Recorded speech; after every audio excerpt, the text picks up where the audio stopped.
Tribunal Electoral del Poder Judicial de la Federación y coordinadora de ponencia y secretaria de estudio y cuenta en el Tribunal Electoral del entonces Distrito Federal, en ambos casos bajo la ponencia del magistrado Armando Maitret. También fue secretaria particular y secretaria de estudio y cuenta adjunta en la Sala Superior del Tribunal Electoral, adscrita a la ponencia del magistrado José de Jesús Orozco Enríquez. De octubre de 2014 a marzo de 2016 ocupó el cargo de magistrada del Tribunal Electoral del Distrito Federal y actualmente, como sabemos, se desempeña como magistrada de la Sala Regional correspondiente a la primera circunscripción con sede en Guadalajara de este Tribunal Electoral del Poder Judicial de la Federación. Muchas gracias, magistrada, nuevamente, y le cedo el uso de la palabra. Adelante, por favor.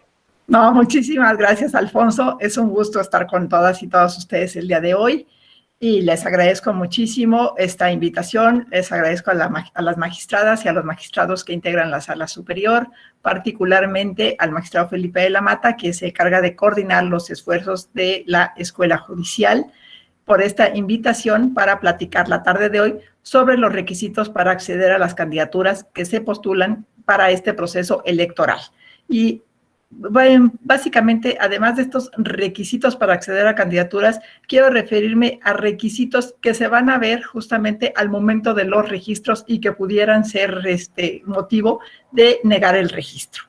Quiero agradecer de forma particular a la doctora Gabriela Rubalcaba, directora de la Escuela Judicial, y obviamente a sus grandes y maravillosos colaboradores, entre los cuales está el doctor Alfonso Herrera. Siempre es un honor recibir este tipo de invitaciones de su parte y es un gusto de verdad para mí poder participar en estas actividades de la Escuela Judicial. Agradezco también a quienes me acompañan en esta plática. Como siempre, es un gusto compartir con ustedes este espacio. En el registro de las candidaturas hay diversas reglas a tomar en cuenta, además de los requisitos de elegibilidad que cada persona aspirante debe reunir. Eso nos lleva a tener que ser muy escrupulosos en la revisión de las reglas y requisitos de elegibilidad, así como de los procedimientos. En este proceso vamos a encontrar reglas para candidaturas independientes, candidaturas de partidos políticos y coaliciones, para candidaturas de grupos históricamente vulnerables. Habrá que atender el principio de paridad para las mujeres, la perspectiva de género para las candidaturas de la comunidad LGBTTI y más, o bien una perspectiva interseccional para el registro de candidaturas de personas con discapacidad, pueblos o comunidades indígenas y personas afromexicanas. También habrá que atender las reglas para la reelección. Hay entidades en donde es necesaria la separación del cargo y otras en la que no lo es, y eso lo platicaremos más adelante. Ese gran número de reglas para este proceso se establecen en gran medida con la finalidad de derribar los obstáculos que generen discriminación en perjuicio de las personas, en particular los grupos que históricamente han estado en situación de vulnerabilidad. Al ser los partidos políticos entidades de interés público fundamentales en este proceso, también se establecieron diversos criterios que los partidos políticos deben velar en sus procesos internos de selección de candidaturas, específicamente aquellos relacionados al cumplimiento y garantía de paridad de género, acción afirmativa indígena, perspectiva interseccional, ello como medidas para derribar los obstáculos de hecho y derecho que generen discriminación a cualquier persona o grupo, la figura de la reelección consecutiva. Cada uno de los cargos que se elegirán en este proceso electoral tiene sus requisitos de elegibilidad. Primero me voy a referir a los requisitos generales que se exigen para los cargos de elección popular en este proceso electoral 2020-2021. Dichos requisitos están establecidos en la Constitución Federal y en la Ley General de Instituciones y Procedimientos Electorales, los cuales se replican con algunas modificaciones en las constituciones y normas electorales de cada entidad federativa. Es importante en este tema considerar en todo momento lo resuelto en la acción de inconstitucionalidad 36 de 2011 y sus acumulados. En dicha ejecutoria, la Suprema Corte de Justicia de la Nación sostuvo que el derecho de la ciudadanía a ser votada está sujeto al cumplimiento de los requisitos que se establecen tanto en la Constitución Federal como en las constituciones y leyes locales. Así, en ese asunto, se refirió que las condiciones más fundamentales que resultan necesarias para que la ciudadanía ejerza sus derechos político-electorales están previstas directamente en la Constitución Federal, mientras que los requisitos específicos para ser votada a los diversos cargos de elección popular en las entidades federativas cuentan con un marco general previsto en los artículos 115 y 116 constitucionales, los cuales en conjunto establecen un sistema normativo en el que concurren 3 tipos de requisitos para el acceso a cargos públicos de elección popular. Estos son requisitos tasados, son aquellos requisitos que se previeron directamente en la Constitución Federal sin que se puedan alterar por la o el legislador ordinario para flexibilizarse o endurecerse. 2, requisitos modificables. Son aquellos requisitos previstos en la Constitución Federal y en los que expresamente se prevé la potestad de las entidades federativas para establecer modalidades, de modo que el texto constitucional adopta una función supletoria o referencial. Y los requisitos agregables son aquellos requisitos no previstos en la Constitución Federal, pero que válidamente se pueden adicionar, incluir o desarrollar por parte de las legislaturas de las entidades federativas. En dicha sentencia, la Suprema Corte señaló que los requisitos modificables y los agregables entran dentro de la libre configuración con que cuentan las legislaturas locales, pero que estos deben reunir 3 condiciones de validez. Una, ajustarse a la Constitución Federal, tanto en su contenido orgánico como respecto de los derechos humanos y los derechos políticos. 2, guardar razonabilidad en cuanto a los fines que persiguen. Y 3, ser acordes con los tratados internacionales en materia de derechos humanos y de derechos civiles y políticos de los que el Estado mexicano es parte.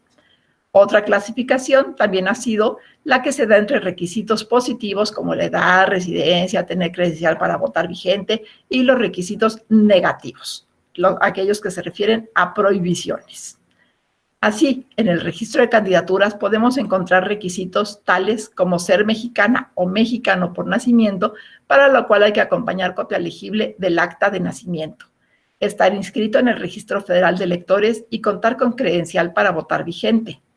Tener la ciudadanía mexicana en pleno ejercicio de sus derechos. Esto significa tener un modo honesto de vivir, lo cual es un requisito que de forma específica se ha señalado en constituciones locales, como por ejemplo la del Estado de Oaxaca, para el registro de candidaturas. Asimismo, tener la ciudadanía en pleno ejercicio de los derechos significa no estar sujeto a prisión por sentencia condenatoria o bien perder por alguna otra causa que señala la ley haber perdido esta ciudadanía mexicana. No ocupar determinados cargos como podrían ser una magistratura electoral o ser secretaria o secretario del tribunal electoral, ser titular de alguna secretaría ejecutiva o dirección de un instituto electoral, ser consejero electoral, ser parte del servicio profesional electoral, no ser servidor público federal, estatal o municipal, no ser militar en activo o parte de los cuerpos policíacos, salvo que haya una separación del cargo de determinado tiempo, que en algunos casos puede ir desde los 90 días hasta los 3 años, antes de la fecha del inicio del proceso electoral de que se trate. También otro requisito es la de no ser ministro de culto religioso, salvo que haya una separación del ministerio determinado tiempo antes, que son 5 años. Aquí, por ejemplo, podemos recordar el caso que ahorita está mucho en varias de las notas periodísticas, que es el caso de la senaduría de Nayarit. Aquí, en este caso, que se resolvió en el SG GIN 107 de 2018, en la sala regional Guadalajara, justamente anulamos al suplente porque esta persona era ministro de culto religioso y no se había separado con los 5 años de anticipación al inicio del proceso electoral. Y entonces lo que ahora está causando es que la persona titular está justamente de candidato a gobernador y no hay un suplente que lo reemplace en estos momentos en el Senado. Digo, yo supongo que en su momento si la persona que compite para la gubernatura sale electo, pues entonces en este caso pues ya se tendrá que convocar a una elección extraordinaria porque no hay suplente que lo reemplace. Incluso ha habido algunas voces que se dice que desde este momento lanzarán esa convocatoria, ¿no? No sabemos qué vaya a pasar, pero bueno, ya estaremos preparados, pero vemos como sí hay estos efectos prácticos, e incluso en este caso no fue posible, digamos, reemplazar la fórmula porque la impugnación vino ya después de celebrada la jornada electiva, porque recordemos que estos requisitos para el registro pueden impugnarse al momento de registro o después o posteriormente a la elección. Entonces, aquí esto fue lo que pasó y fue por eso que ya el suplente ya no pudo ser sustituido por alguien más. En los cargos de elección popular también se pide la residencia como un requisito de elegibilidad, pero la periodicidad de este requisito varía dependiendo del cargo y de la entidad federativa. La Sala Superior, en sentencias como la del Juicio de Revisión Constitucional 65 del 2018 o la Opinión 4 de 2020, se ha pronunciado en repetidas ocasiones en el sentido de que la finalidad de este requisito consiste en que exista una relación entre la persona representante o gobernante con la comunidad a la que pertenecen las y los electores. La importancia de esta vinculación radica en que la información relativa al entorno político, social, cultural y económico del lugar les permitirá a quienes gobiernan identificar las prioridades y problemáticas a fin de atenderlas y con ello generar los mayores beneficios para quienes integran el Estado. Por otra parte, es aplicable por analogía lo sostenido por el Pleno de la Suprema Corte de Justicia de la Nación en la jurisprudencia 3 de 2011, en el sentido de que los requisitos establecidos constitucionalmente para los cargos de elección popular deben ser interpretados frente al derecho a ser votado, establecido en la Constitución Federal. También hay que recordar que a ninguna persona podrá registrársele como candidata a distintos cargos de elección popular en el mismo proceso electoral. Tampoco podrá ser candidata para un cargo federal de elección popular y simultáneamente para otro de los estados, de los municipios o de la Ciudad de México. En ese supuesto, si el registro para el cargo de la elección federal ya estuviera hecho, se procederá a la cancelación automática del segundo registro que se hubiera pretendido hacer. En cuanto a los requisitos para aspirar a las candidaturas de los ayuntamientos y de las gubernaturas, la legislación local los definirá conforme a la Constitución, la periodicidad de cada elección, los plazos para convocar elecciones extraordinarias en caso de la anulación de una elección y los mecanismos para ocupar las vacantes que se produzcan en la legislatura local. Para el caso de las gubernaturas, la Constitución señala que no podrán ser electas para el periodo inmediato el gobernador o gobernadora sustituto o el designado para concluir el periodo en caso de falta absoluta del constitucional, aun cuando tenga distinta denominación, o bien el gobernador o gobernadora interino, el provisional o el ciudadano que bajo cualquier denominación supla las faltas temporales en la gubernatura, siempre que desempeñe el cargo los 2 últimos años del periodo. Por otra parte, también les quiero mencionar el supuesto de la reelección. Como sabemos, el artículo 59 constitucional establece la posibilidad de que las y los legisladores del Congreso de la Unión puedan reelegirse. En el caso de las personas que integran la Cámara de Diputados, podrán hacerlo hasta por 4 periodos consecutivos por el mismo partido o por cualquiera de los partidos integrantes de la coalición que los hubieran postulado, salvo que hayan renunciado o perdido su militancia antes de la mitad de su mandato. Esto obviamente fue replicado en las constituciones electorales de las entidades federativas y también se permite la reelección para quienes integran los ayuntamientos y las alcaldías en el caso de la Ciudad de México. Pero a ellos se les acota a periodos menores. Al respecto, el registro de las candidaturas de los partidos políticos bajo esta modalidad y ante la ausencia de una legislación secundaria que la regula, tendrá que sujetarse a los lineamientos que el Instituto apruebe sobre la materia y que tomarán en cuenta el cumplimiento tanto de la paridad de género como de las demás acciones afirmativas establecidas en diversos acuerdos del Instituto Nacional Electoral. De manera particular, la Sala Superior estableció en el expediente de Juicio Revisión Constitucional 4 y su acumulado 5 de 2018 que las acciones afirmativas no vulneran la posibilidad de reelección y autodeterminación de los partidos políticos. La Suprema Corte de Justicia de la Nación ha sostenido que la reelección busca una estrecha relación entre las y los funcionarios públicos y el electorado, a fin de garantizar una mayor participación política y asegurar una mejor rendición de cuentas. Sin embargo, es un mandato determinado que debe cumplirse en los términos establecidos en la legislación aplicable. En ese sentido, la posibilidad de reelección queda limitada o supeditada a la realización de otros derechos. ¿Qué quiero decir con esto? Que no es un derecho en automático, como muchas personas lo quisieron hacer ver. Es muy importante mencionar que los tiempos que se piden para la separación del cargo en los casos de reelección pueden variar en cada entidad federativa, pues para este caso se trata de un requisito agregable. En una sentencia de la Sala Regional Jalapa del Juicio Ciudadano 118 del 2021, hay una distinción muy clara al respecto. En esta sentencia se resuelve precisamente un caso en que el actor sostenía la inconstitucionalidad del requisito de separación de un cargo de elección popular 90 días antes de la elección en el estado de Chiapas, en el cual se confirma que en esa entidad no es inconstitucional esa figura porque está prevista en su normativa local. Lo anterior ya ha sido analizado por la Sala Superior y es un criterio que debe ser observado por las autoridades jurisdiccionales. La jurisprudencia 14 de 2019 del Tribunal Electoral del Poder Judicial de la Federación nos señala que este requisito sobre la separación del cargo debe estar expresamente previsto en la norma. Si una legislación no prevé este requisito, no puede ser exigible, pero si lo está, hay que cumplirlo.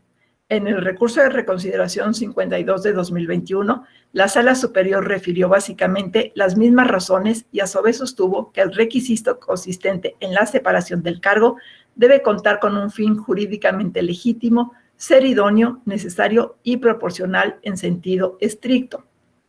En ese sentido, se trata de un requisito que ha sido adoptado de forma generalizada y variada, porque hay estados como Jalisco, Aguascalientes, Baja California Sur, Coahuila, Colima y Ciudad de México que contemplan dicha figura dentro de sus respectivas normativas locales.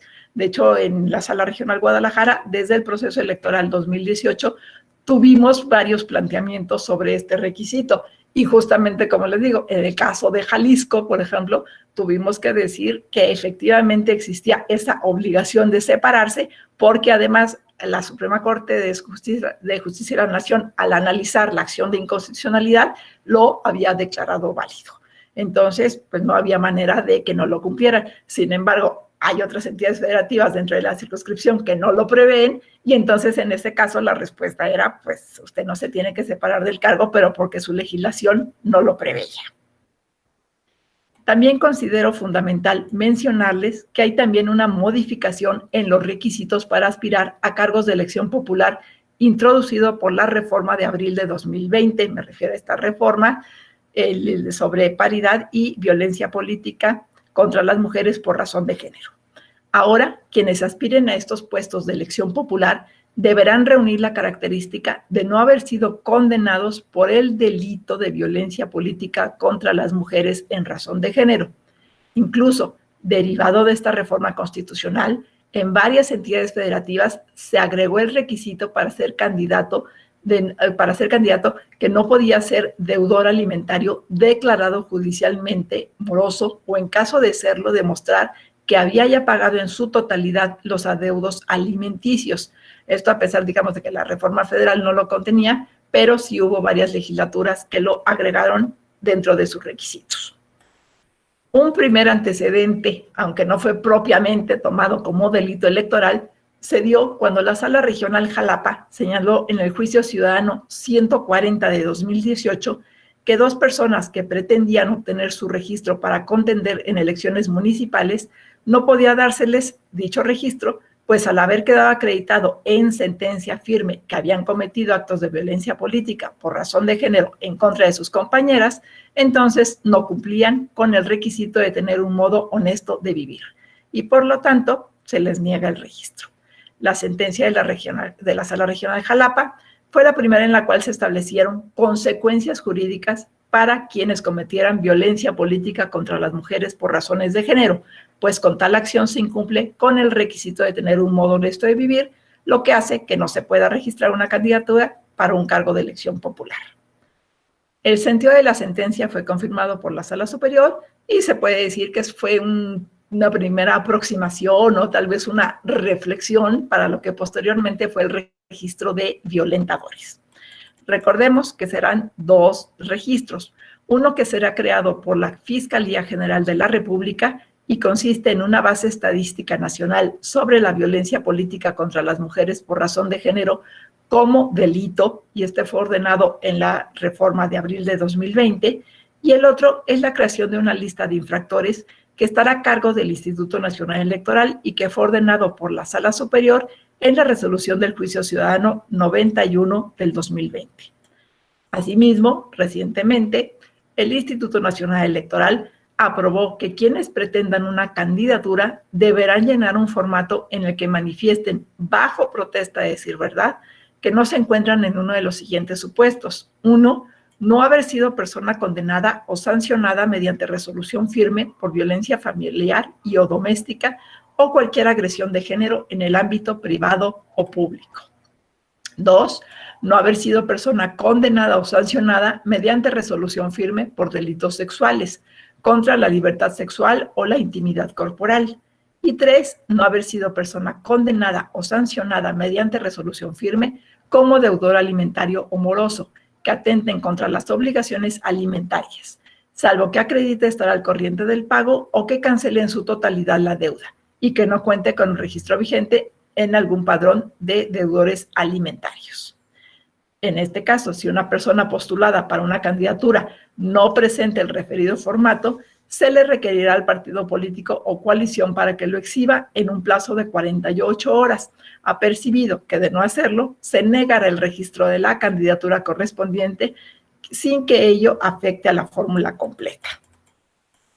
Ahora bien, antes de entrar al estudio de las diversas reglas que existen para este proceso en el registro de candidaturas, me parece importante repasar unas nociones que hoy son fundamentales para el actuar de juzgadoras y juzgadores y que nos están ayudando a aplicar en la justa medida reglas y acciones afirmativas en favor de grupos que antes no eran tomados en cuenta en la vida política del país.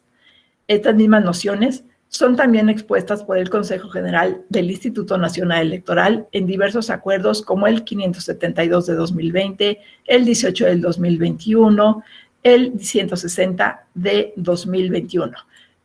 Varios de ellos emitidos obviamente en cumplimiento a sentencias de la Sala Superior.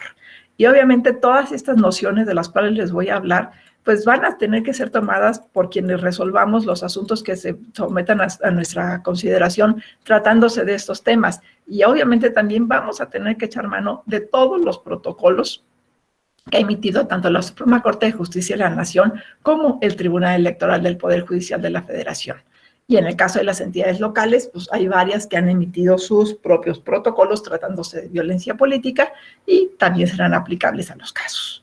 El primer concepto al que me quiero referir es el de democracia incluyente. Como sabemos, la nación mexicana se compone por una diversidad poblacional que está protegida desde el ámbito constitucional en su artículo 2. Dicho artículo reconoce a todas las personas que se autoescriben como indígenas, independientemente de su lugar de residencia o si no hablan alguna lengua indígena. Además de pueblos y comunidades indígenas, la nación mexicana también se compone, como mencionaba hace un momento, de una diversidad de grupos tales como miembros de la comunidad LGBTTI+, personas con discapacidad, afromexicanas y obviamente las mujeres.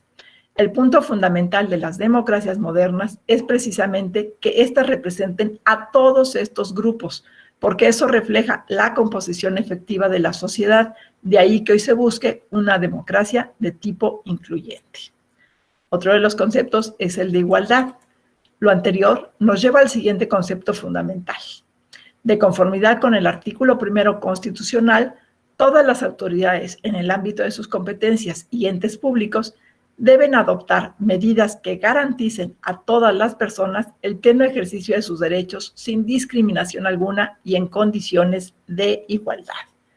Hoy, la concepción del principio de igualdad va más allá de la mera igualdad ante la ley, ya que se debe asegurar una igualdad sustantiva.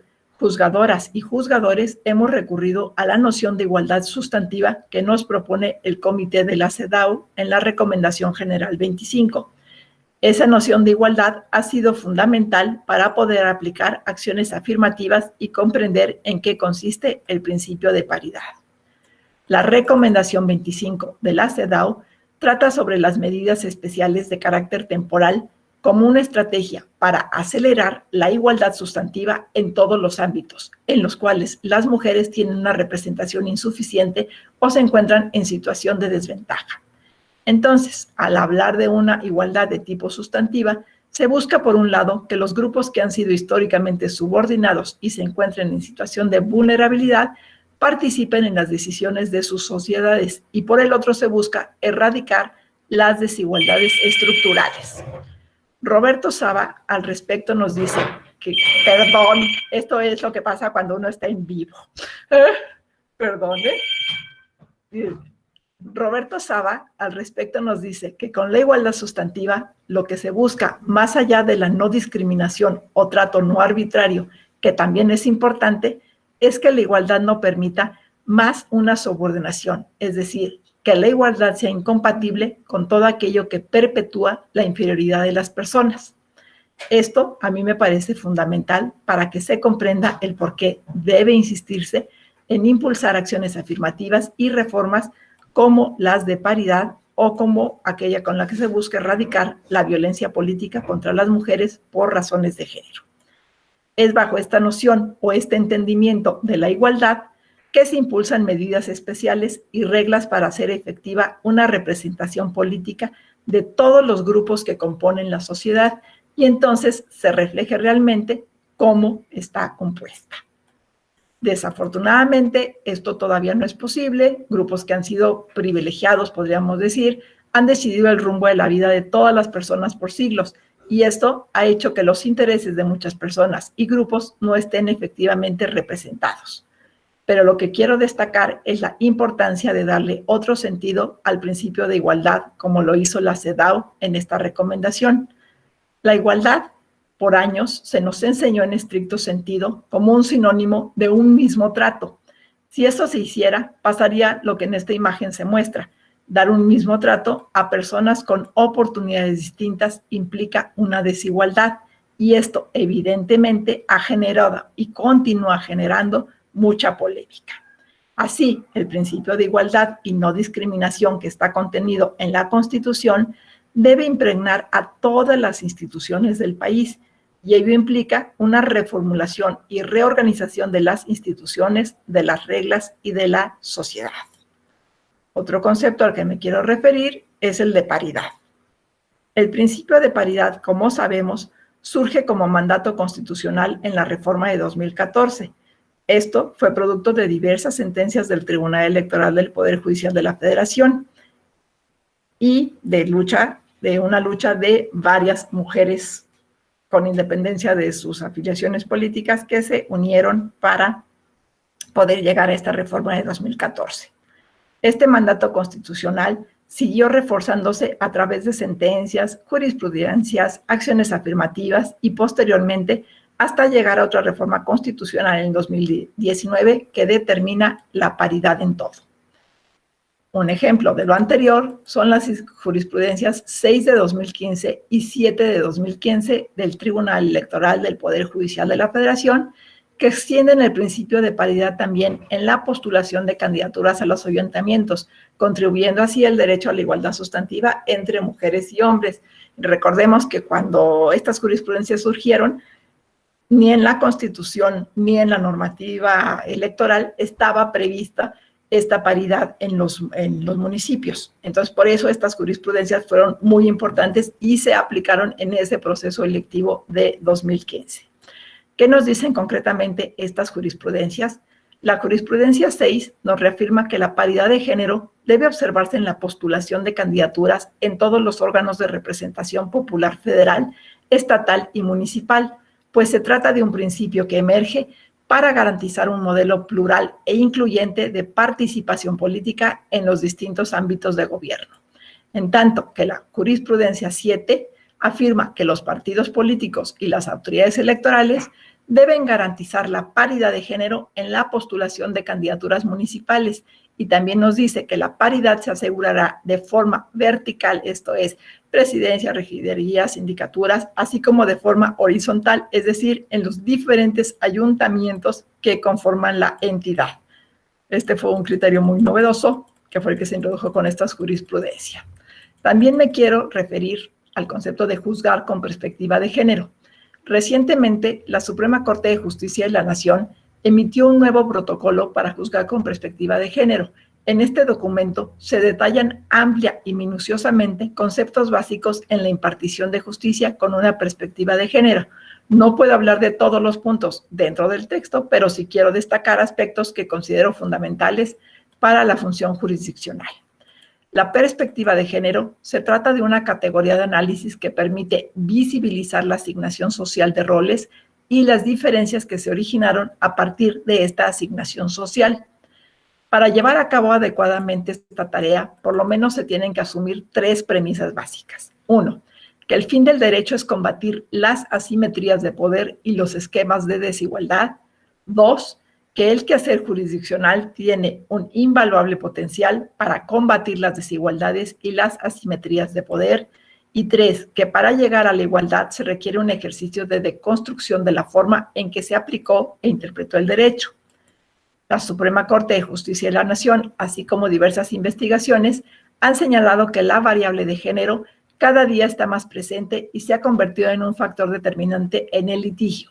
Al aludir al género, aludimos a un concepto que se ha construido culturalmente en torno a lo que implica ser de un sexo o de otro. Se conforma por el conjunto de atributos considerados como femeninos o como masculinos, y dichos atributos se van adquiriendo a lo largo de nuestra vida a través de reglas, dinámicas sociales, deberes o condiciones que se nos imponen a muy temprana edad. Sin embargo, las mujeres y los hombres no somos por naturaleza lo que la cultura denomina masculino o femenino. Estos 2 términos, al igual que el género, atienden a construcciones culturales. ¿Por qué me parece importante que se haga esta distinción? Porque este tipo de ideas que permean en nuestro imaginario dieron lugar a los estereotipos de género, es decir, a estos juicios de valor que clasifican a las personas a partir del grupo social al que se les atribuye y que han conducido a que diversos grupos sean marginados y vivan en profundas desigualdades. Esta perspectiva está ligada al método para juzgar también casos que involucran la orientación social, la orientación sexual. La Suprema Corte propone tanto para los casos en que se involucra el género como la orientación sexual la siguiente metodología, prevista en el criterio 22 de 2016 de la primera sala de la Suprema Corte de Justicia de la Nación, en la que se señala que en toda controversia judicial el juzgador o juzgadora debe tomar en cuenta lo siguiente. 1. Identificar primeramente si existen situaciones de poder que por cuestiones de género den cuenta de un desequilibrio entre las partes de la controversia. 2. Cuestionar los hechos y valorar las pruebas desechando cualquier estereotipo o prejuicio de género, a fin de visualizar las situaciones de desventaja provocadas por condiciones de sexo o género. 3. En caso de que el material probatorio no sea suficiente para aclarar la situación de violencia, vulnerabilidad o discriminación por razones de género, ordenar las pruebas necesarias para visibilizar dichas situaciones. 4.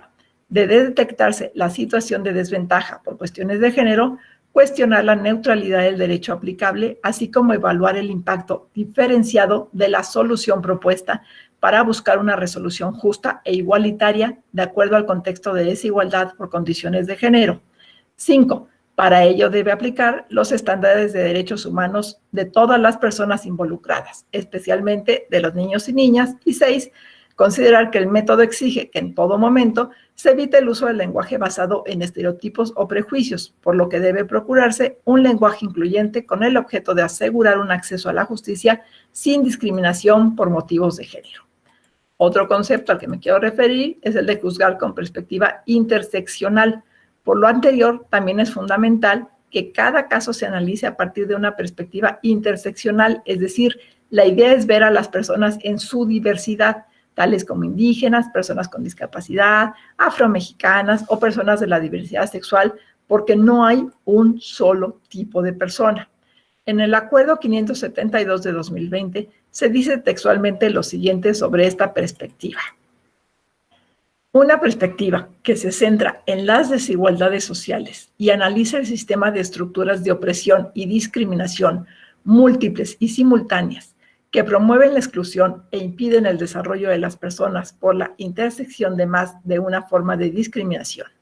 Esta perspectiva ofrece un modelo de análisis que permite comprender cómo determinadas personas son discriminadas por múltiples razones y, por consiguiente, el acceso y ejercicio de sus derechos se ve restringido en más de una forma. En el caso de las mujeres, contribuye a diseccionar con más precisión las diferentes realidades en las que se encuentra. Tanto la perspectiva de género como la interseccional no únicamente son una obligación en la función jurisdiccional, pues el INE ha establecido que los partidos políticos deben privilegiar ambas perspectivas en los procesos de selección interna de sus candidaturas. Otro concepto es el de juzgar con perspectiva intercultural. La Suprema Corte nos dice que es fundamental para la impartición de justicia el reconocimiento de derechos específicos de los pueblos y comunidades indígenas al constituir la pluralidad étnica del país. Por ello, el Tribunal Electoral del Poder Judicial de la Federación determinó que el estándar para analizar una problemática relativa al derecho electoral indígena no debe ser igual al aplicable en cualquier otro proceso, en virtud de que existe la obligación constitucional y convencional de tomar en cuenta las especificidades culturales de los pueblos indígenas y las comunidades que los conforman. Así, emiten la tesis 48 de 2016 de rubro Juzgar con perspectiva intercultural, elementos para su aplicación en materia electoral. En esta, se reconoció la obligación para implementar y conducir procesos susceptibles de tutelar los derechos de pueblos y comunidades indígenas de forma efectiva y maximizar su autonomía, así como de realizar el estudio correspondiente con una perspectiva intercultural.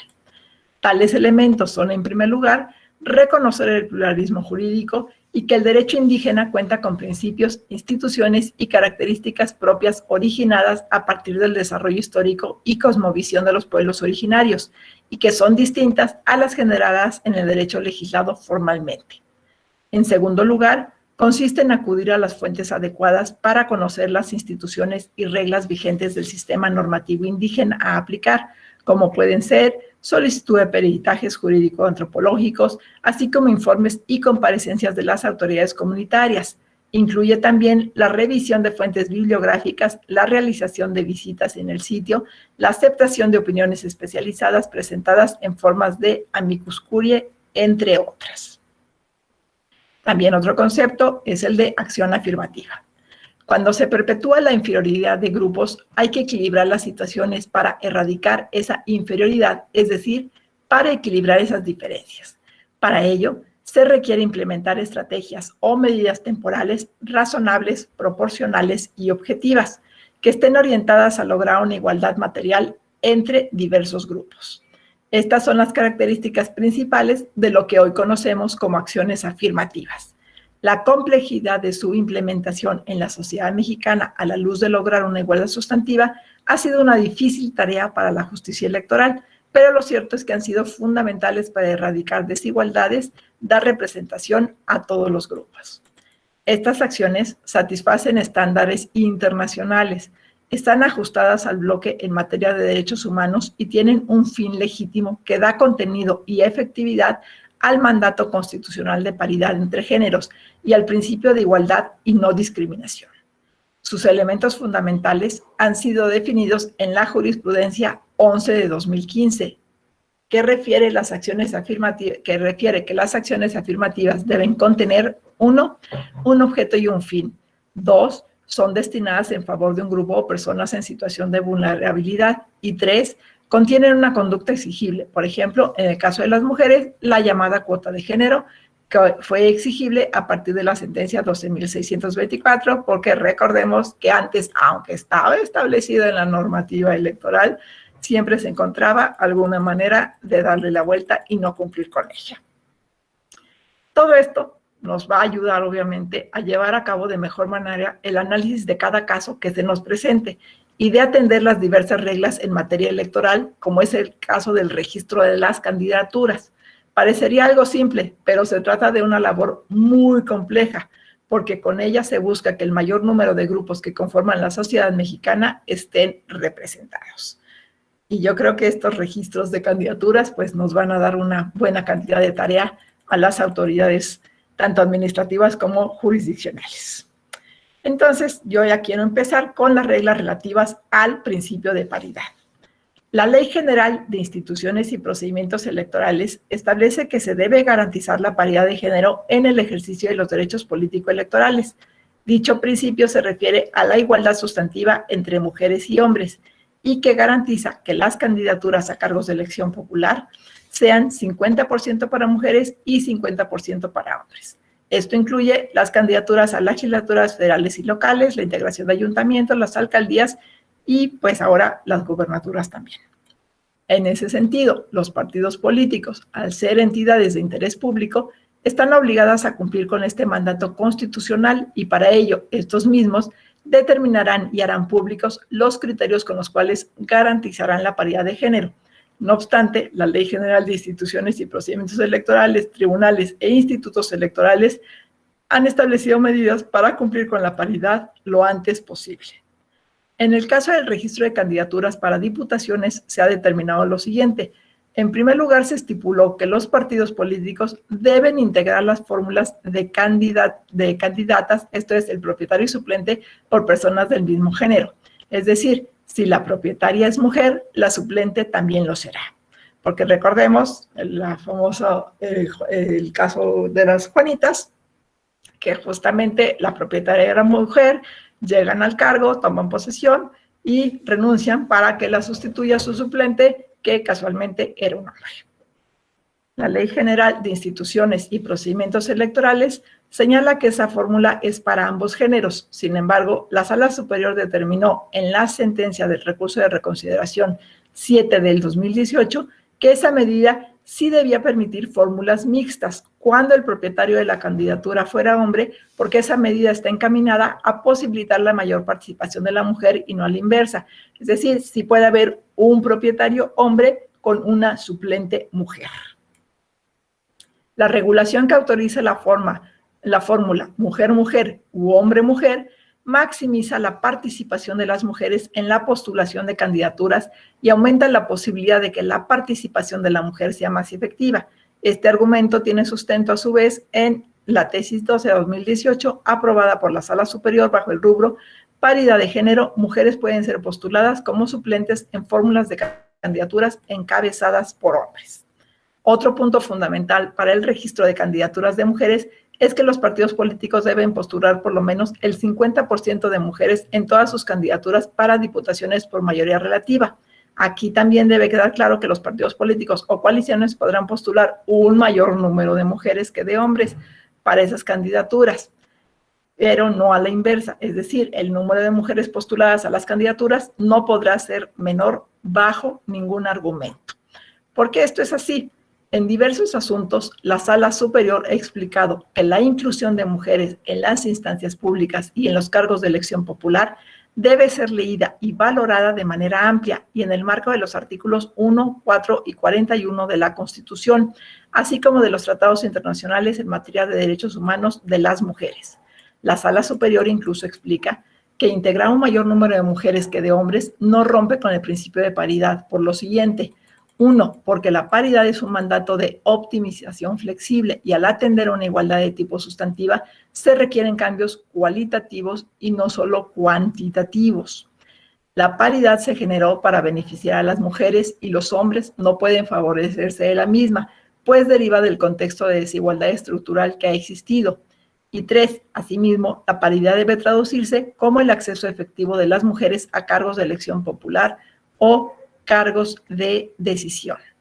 Ir más allá del 50% en la designación o postulación de mujeres a diversos cargos no rompe con la paridad por la desventaja estructural. Hay que entender que la paridad para las mujeres es un piso y no un techo. Si esto fuera el límite, no se solucionaría la cuestión real, que es el acceso limitado de las mujeres a órganos de decisión.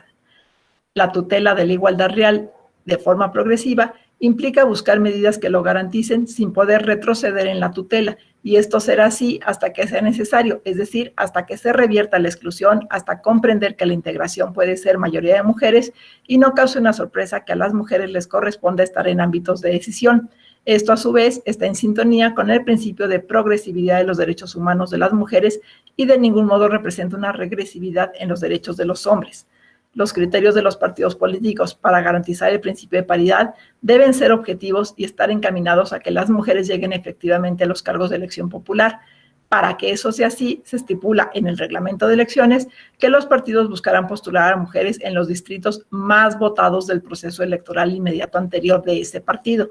Esto de forma equitativa con respecto a los hombres y no únicamente postularlas en los distritos más bajos del proceso electoral anterior. A este tipo de acciones se les denomina bloques de competitividad y para poderse determinar, el reglamento de elecciones estipula lo siguiente. Para la elección de diputados federales por mayoría relativa, primero, cada partido enlistará todos los distritos en los que se presentó una candidatura ordenados de menor a mayor conforme al porcentaje de votación válida emitida que en cada uno de ellos hubiera recibido en el proceso electoral anterior. B, se dividirá la lista en 3 bloques correspondiente cada uno a 1/3 de los distritos enlistados. El primer bloque con los distritos en los que el partido obtuvo la votación más baja, el segundo con los distritos en los que obtuvo una votación media y el tercero con los distritos en los que obtuvo la votación más alta. Para tales efectos, si se trata de un número no divisible entre 3, el remanente se considera en el bloque de distritos de menor votación. C, se revisará la totalidad de los distritos de cada bloque para identificar en su caso si fuera apreciable un sesgo que favorezca o perjudique a un género en particular, es decir, si se encuentra una notoria disparidad en el número de personas de un género comparado con el de otro. O D, el primer bloque de distritos con votación más baja se analizará de la manera siguiente. Se revisarán únicamente los últimos 20 distritos de este bloque o la parte proporcional que corresponda, es decir, los 20 distritos en los que el partido obtuvo la votación más baja en la elección anterior. Ello para identificar si en este grupo más pequeño es o no apreciable un sesgo que favorezca o perjudica significativamente a un género en particular, es decir, si se encuentra una notoria disparidad en el número de personas de un género comparado con el de otro. En el supuesto de coaliciones para determinar las entidades o distritos de menos a mayor votación, se estará lo siguiente. A. En caso de que los partidos políticos que integran la coalición hubieran participado en forma individual en el proceso electoral anterior, se considerará la suma de la votación obtenida por cada partido político que integre la coalición correspondiente. B, en caso de que los partidos políticos que participen en forma individual lo hayan hecho en coalición en el proceso electoral anterior, se considerará la votación obtenida por el partido en lo individual.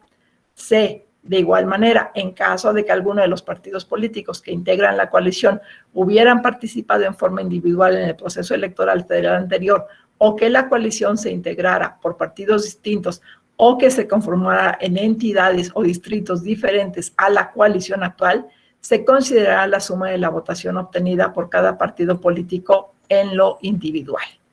Estas disposiciones, evidentemente, no son aplicables para los partidos políticos que recientemente hayan obtenido su registro. Sin embargo, sí están obligados a postular candidaturas en condiciones de igualdad de oportunidades para ambos géneros. Y bien sabemos que la consecuencia de no cumplir con estas disposiciones es que se les niegue el registro. Bueno, en un primer momento se les hace una prevención para que modifiquen esta situación y si no, en dado caso, se podrán cancelar registros. El objeto del establecimiento de estos bloques es evidentemente estabilizar la integración de las mujeres en la Cámara de Diputaciones y fortalecer su postulación en los distritos en los cuales los partidos políticos tienen mayor posibilidad de triunfo. El INE al respecto consideró que aunado a lo anterior, también era importante establecer porcentajes de postulación de mujeres en cada uno de los bloques mencionados de la siguiente forma. Hasta el 50% en el 20% de los distritos del bloque de menor competitividad. 2. En al menos el 45% de las candidaturas del bloque intermedio. Y 3. En al menos el 50% de las candidaturas del bloque de mayor competitividad. En cuanto a las diputaciones federales por el principio de representación proporcional, sabemos que los partidos políticos tendían a encabezar con hombres las listas de candidaturas a diputaciones. Sin embargo, gracias a la acción afirmativa que establece el INE respecto a la alternancia de género en las listas de representación proporcional y a que ahora sí se obliga a que 3 fórmulas estén encabezadas por un género y 2 por otro, es que se logró justamente que hubiera realmente, que por primera vez se lograra que de las 200 diputaciones federales por el principio de representación proporcional, 100 fueran para mujeres y 100 fueran para hombres.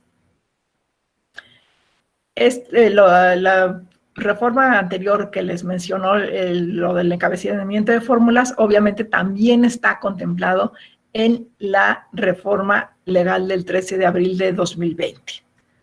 Para las listas de representación proporcional, también se integrarán por fórmulas de candidatos y candidatas compuestas cada una por propietario suplente del mismo género, es decir, se sigue la misma regla que se sigue para la mayoría relativa y también se sigue la regla respecto de la fórmula que podrá ser mixta si el propietario es hombre. Podríamos decir que con las acciones que se implementaron en el proceso anterior, se ha avanzado en el cumplimiento con el principio de paridad, y estamos ya a punto de alcanzar esta paridad. Tal es el caso de las diputaciones federales por mayoría relativa, en donde de las 300 curules, 141 fueron ocupadas por mujeres y 159 por hombres. Invariablemente se alcanzó una representación histórica en la Cámara Baja, pero todavía nos falta un poquito para llegar a esta paridad. Aunque también hay que decirlo que hubo congresos locales que ya son paritarios o incluso algunos integrados por mayoría de mujeres. Pero pues muchas veces esta integración mayoritaria desafortunadamente no se ve reflejada en la integración de los órganos en donde se toman las decisiones. Lo establecido por el INE para las diputaciones federales se ha replicado prácticamente, como les digo, por los institutos electorales locales, tratándose de diputaciones locales y de integración de ayuntamientos. Y me atrevo a decir que varias de las buenas prácticas adoptadas por el INE nacieron en los institutos electorales locales. Incluso, por ejemplo, para este proceso, al menos en algunos institutos de mi circunscripción, ya únicamente no se tomaron en cuenta bloques de competitividad, sino que se exige la postulación de mujeres en distritos y municipios de importancia económica o con mayor población, obviamente siempre respetando la paridad vertical y horizontal tratándose de ayuntamientos. Recordemos que en esta elección se renuevan 15 gubernaturas y por ello es que se exige de alguna manera a los partidos políticos y coaliciones postular por lo menos a 7 mujeres. Y esto es derivado justamente también, fue una acción que el instituto toma en inicio y que la Sala Superior modifica, pero finalmente sí se obliga a los partidos políticos a esta postulación paritaria tratándose de las gubernaturas. También el segundo grupo al que me quiero referir de estas reglas especiales que pudiera hablar son las reglas para diputaciones federales por parte de partidos políticos y coaliciones en lo que respecta a la representación de pueblos y comunidades indígenas. Históricamente, los pueblos y comunidades indígenas en nuestro país han estado subrepresentados en el censo de población de 2015. El 21.5% de la población mexicana se autoscribió como persona indígena, y de esa misma población, 51.3 son mujeres y 48.7 hombres. Desafortunadamente, la representación de esa población no llega ni al 3% en el Poder Legislativo. No digamos las mujeres indígenas cuya representación en la Cámara Baja no supera ni el 1% cuando son aproximadamente el 11% de la población mexicana. Es por lo que el INE, a través de los acuerdos 572 y 160, consideró oportuno adoptar acciones afirmativas y exigir que las personas indígenas sean postuladas en proporción a la población que se autoadscribe como tal. Por lo tanto, para este proceso se establecieron criterios para el registro que obliga a partidos políticos y coaliciones a postular por ambos principios, es decir, tanto por mayoría relativa como por representación proporcional a personas que se autoadscriban como indígenas en un mayor número de distritos y atendiendo al principio de paridad. Dichas acciones tienen la finalidad, como ya se ha dicho, de derribar obstáculos que generen discriminación en perjuicio de las personas y fomentar una democracia incluyente. Así, bajo el principio de mayoría relativa, de 13 distritos en los que debían postularse a personas indígenas, que fue lo que se obligó en el proceso de 2018, para este proceso se incrementa a 21 distritos. debiendo postular por lo menos en 11 de esos 21 distritos a mujeres indígenas. Esto con la intención de fortalecer el principio de paridad de género. Para llevar a cabo esta postulación, se proporciona a cada partido político la lista de 28 distritos con 40% o más de población indígena y ordenados de menor a mayor votación que ese partido obtuvo en el pasado proceso electoral. Estos distritos se ubican en Chiapas, Guerrero, Hidalgo, Oaxaca, Puebla, Quintana Roo, San Luis Potosí, Veracruz y Yucatán. Lo anterior es con el objeto de que los partidos políticos postulen candidaturas de adscripción indígena de forma equitativa en 3 bloques de competitividad y de esa misma forma postulen al menos a 11 mujeres. En el caso de las candidaturas por el principio de representación proporcional, se estima necesario que los partidos políticos postulen sus listas de candidaturas a personas indígenas, esto de acuerdo al número de distritos electorales indígenas y en proporción a la población indígena, de tal manera que al menos una fórmula debe ubicarse en las primeras 10 fórmulas de cada lista que se propone para las circunscripciones plurinominales del país. Por ello, se propone lo siguiente: en la primera circunscripción conformada por Baja California Sur, Chihuahua, Durango, Jalisco, Nayarit, Sinaloa y Sonora, una candidatura, que yo creo que se quedaron cortos, pero bueno, porque la verdad hay grupos indígenas muy importantes asentados en esas regiones.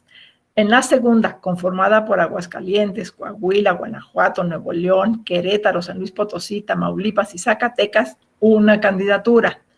En la tercera, conformada por Campeche, Chiapas, Oaxaca, Quintana Roo, Tabasco, Veracruz y Yucatán, 4 candidaturas, 2 por cada género. En la cuarta circunscripción, conformada por Ciudad de México, Guerrero, Morelos, Puebla y Tlaxcala, 2 candidaturas, 1 por cada género. Y en la quinta, conformada por Colima, Hidalgo, Estado de México y Michoacán, 1 candidatura. Esto da un total de 9 candidaturas de personas indígenas por el principio de representación proporcional, de las cuales no más de 5 deberán corresponder al mismo género.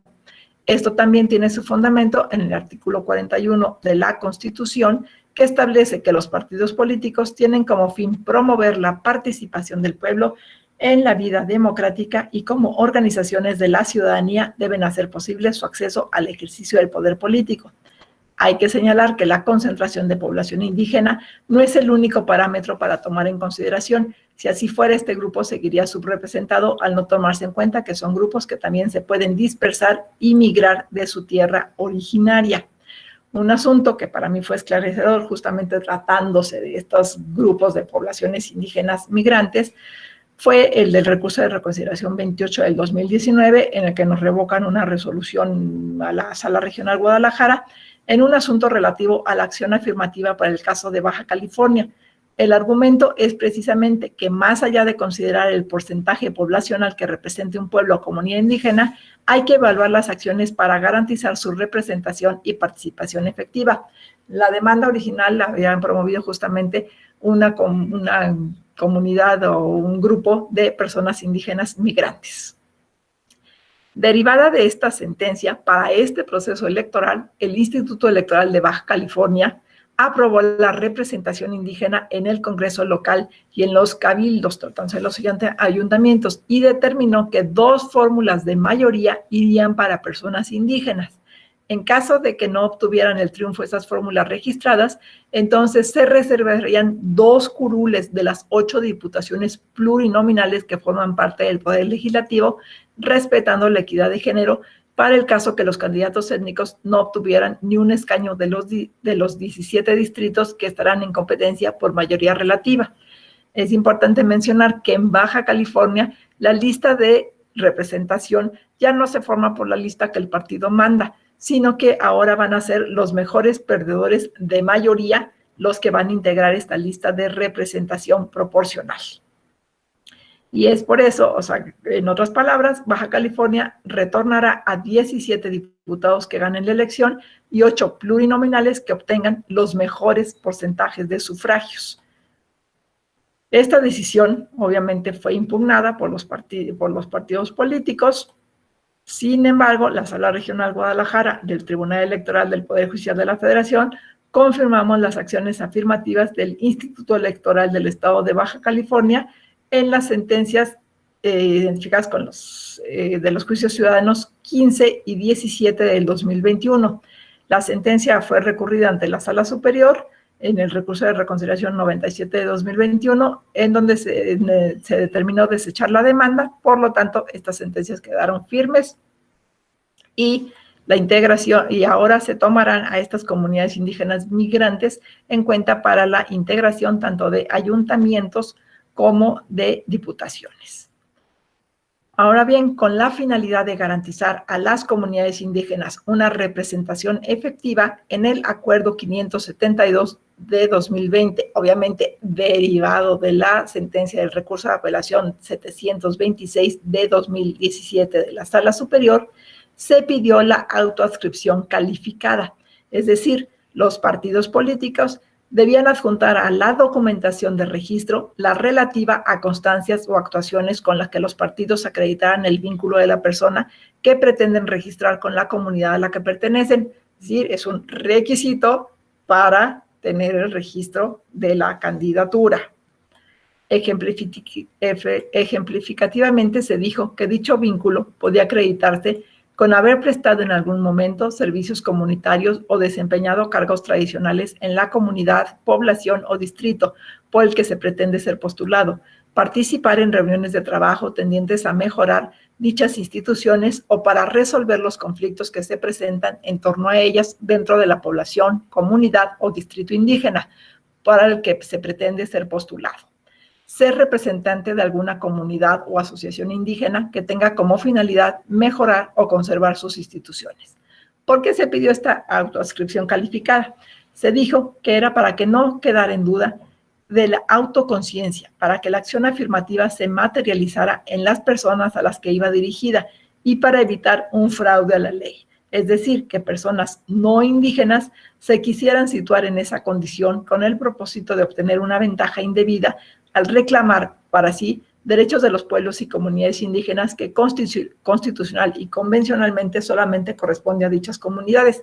O sea, en otras palabras, gente que realmente no tuvieran una liga con la comunidad, quisieran hacerse pasar como indígenas y de esta manera ser registradas.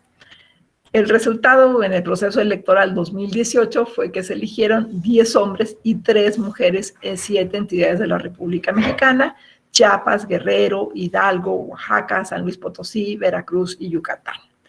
En esa misma sentencia también se estableció que la cuota que se pedía a los partidos políticos respecto a la postulación de personas indígenas se trata de una cuota mínima y de ninguna forma es limitativa, de manera que es posible postular a personas indígenas en un mayor número que los 21 distritos que se establecieron.